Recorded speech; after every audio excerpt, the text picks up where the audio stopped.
Yes, Didhawani hapa kutoka M Studio. Leo nakuletea gitaa kali ambazo huwa nazitumia sana kwenye project zangu, na ni gitaa ambazo yani nimezikusanya ili iwe rahisi mtu ninapomtumia aweze naye kuzitumia. Kwa hiyo katika gitaa hizi tuende kwenye point, gitaa zetu zipo humu. Nimetengeneza library hii ambayo nimezikusanya zile gitaa zote ambazo nahisi ni kali, na hizi ni solo gitaa pamoja na piano zake. Kwa ukifungua hapa gitaa, humu gitaa kali. Ukifungua hapa acoustic gitaa, tukiweka hii utasikia kama mfano nikichukua kodi yangu hii nikipestia humu utasikia itakavyolia. Ni hapo.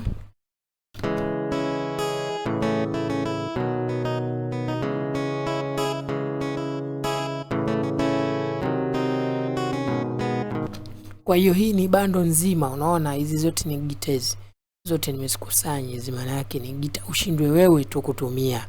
Ni gitaa kali kali kali sana hizi. Unaona mizigo hii.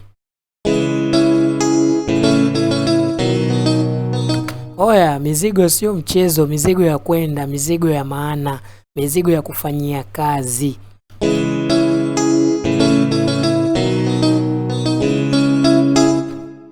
Hayo ni magita, hayo unapata kwangu. Haya, ukija hapo kuna magita mengi sana tofauti.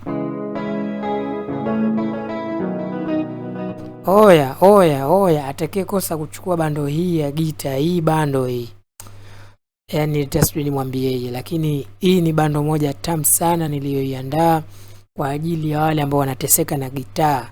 Zile solo gitaa zote unazipata hapa.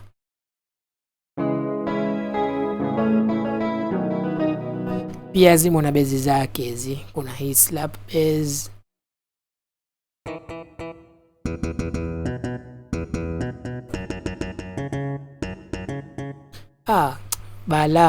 Bala sana. Pia muna na bando ya piano hizi hapa. Piano kama mimi napenda sana kutumia piano hii hapa.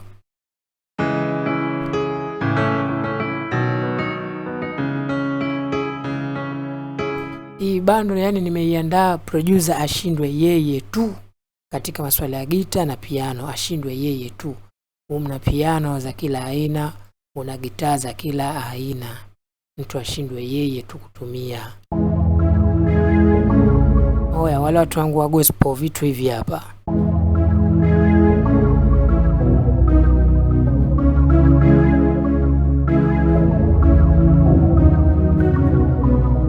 Okay, sina mengi ya kuongea. Namba yangu ipo chini hapo, ni cheki WhatsApp ama Telegram uweze kupata huu mzigo. Hii ni bando bado ipo moto. Hii bando ipo moto bado.